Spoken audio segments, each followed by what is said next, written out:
And I mean, there were some people that were actually really worried about Jill Stein and that shit she was doing. It's we were just doing that. We were just talking about that. She's literally Jewing fucking idiots out of their money. It's the best. Like, it's wonderful to watch them eat each other.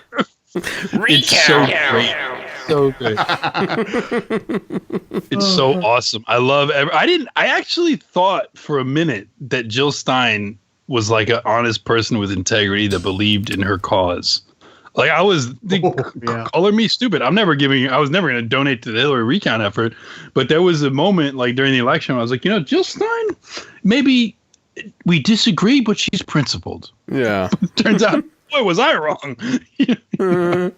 She was principled until there was a fucking profit motive. And then it's I'm sure she's telling. She jumped right in there. I mean, she saw that profit opportunity, and she was in there like a bike seat. I mean, she just jumped right in there. She saw it, and she was like, "Look, these are emotionally damaged people looking to spend money to pretend. Like, another day of pretend is what they're buying." Well, obviously she's Jewish, right? And, so I guarantee that she has. Well, you look Jewish. I guarantee that she has a narrative running in her head that justifies that. Well, even though I'm using,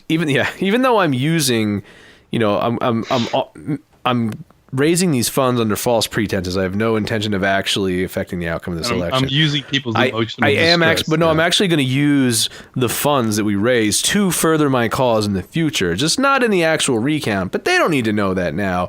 In the future, we will use this to, I don't know, whatever the hell they do with money. Well, I mean, there's language in her GoFundMe site that basically says as much. I mean, it's can't guarantee, as we said, the voter integrity beach house, but because this is in You Gentiles, where they talk about how they're under no, a Jew is under no obligation to be honest in such business dealings, usually, especially I'm a Jew. Yeah, especially with the goyim. It's just that's the game of honor and good sportsmanship that we play that they think is cute. So to do something like this, they don't have to have any kind of integrity to do that. I mean, they still have their Jewish integrity to each other.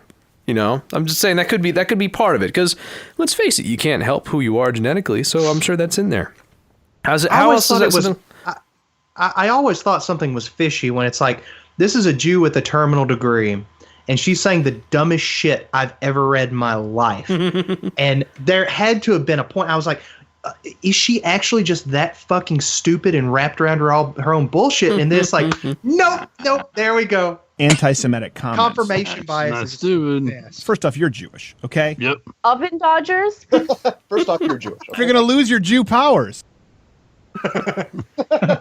Some classics. Where's some classics? It's nothing but a racket for the Jews. I'm Jewish. I am Jewish. I'm Jewish. I'm Jewish. The Alex Jones ones are just. I'm Jewish. And I'm Jewish. I had more Alex Jones. That kind of shows you where some of them fucking Cernovich kind of fucked up is he should have waited a little longer. He should have taken from the Jill Stein playbook and just played it out as long as you could, and then try and make money. But no, he jumped at the first chance. Yeah. I mean, dude, Cernovich could have been all over this profit opportunity. I mean, as much as I hate, he would have been in his libtards, he would have been in his. I would have almost felt bad doing this. He would have been in his simian psyche. He would have been out there raising those funds. Oh my God. He would have been in his chimp context.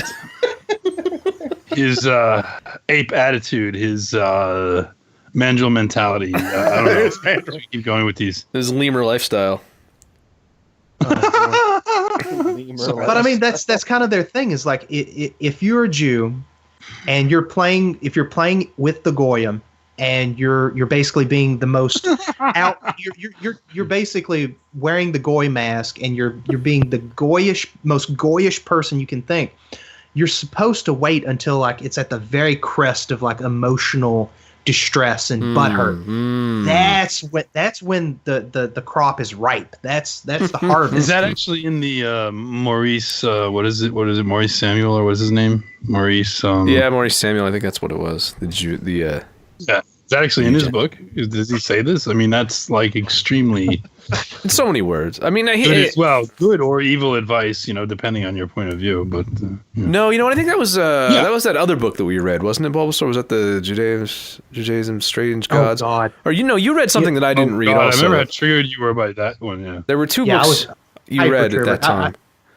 I read that one, Culture Critique, and then let's see. I have Esau's Tears, Jewish Century. That's what I had to the one you read. I haven't read that. That's where you got that from. I think. God, Murray Slezkin. Yeah, that's where he's like he quotes from that poem where the fucking rapes the Russian woman, and it's like, this is like high art. This shows what happens when the Jews are able to throw off their shackles of oppression. I'm just like, I really want to flay you alive. Yeah. See, that's different. It's a different. That one's a different energy in there. Like, you Gentiles, and we're like, what can you do? We're just different. It's never going to work out. Here's why. No, whereas that book's you're trash, and we're going to. Yeah, it's a little. It's like different, a cold hatred. It's like it's that hatred that makes the fucking black and white videos of people goose stepping make a lot of sense. Yeah. As mad as we were getting, and as much as we wanted to have our infighting over Spencer and his and the salutes and stuff, it's like, you look at the left and the shit that they do when a fucking hippy dippy Jewy woman comes and says that she can magically reverse all the bad things, gives me money, and you see just them just turn on each other. And then when Hillary Clinton started saying, yeah, okay, fine, I'll support it, and then Jill Stein was like, you can't be just like a fucking fair weather Democrat. And it's like, we can never, the alt-right at its worst can never be the dumpster fire that is the left. Mm-hmm. Never. Like, we can all, that's our perspective, is like, no matter how LARPy or shitty we want to be, at our worst, we're nothing close to them. And I think that's something we should all, keep in perspective.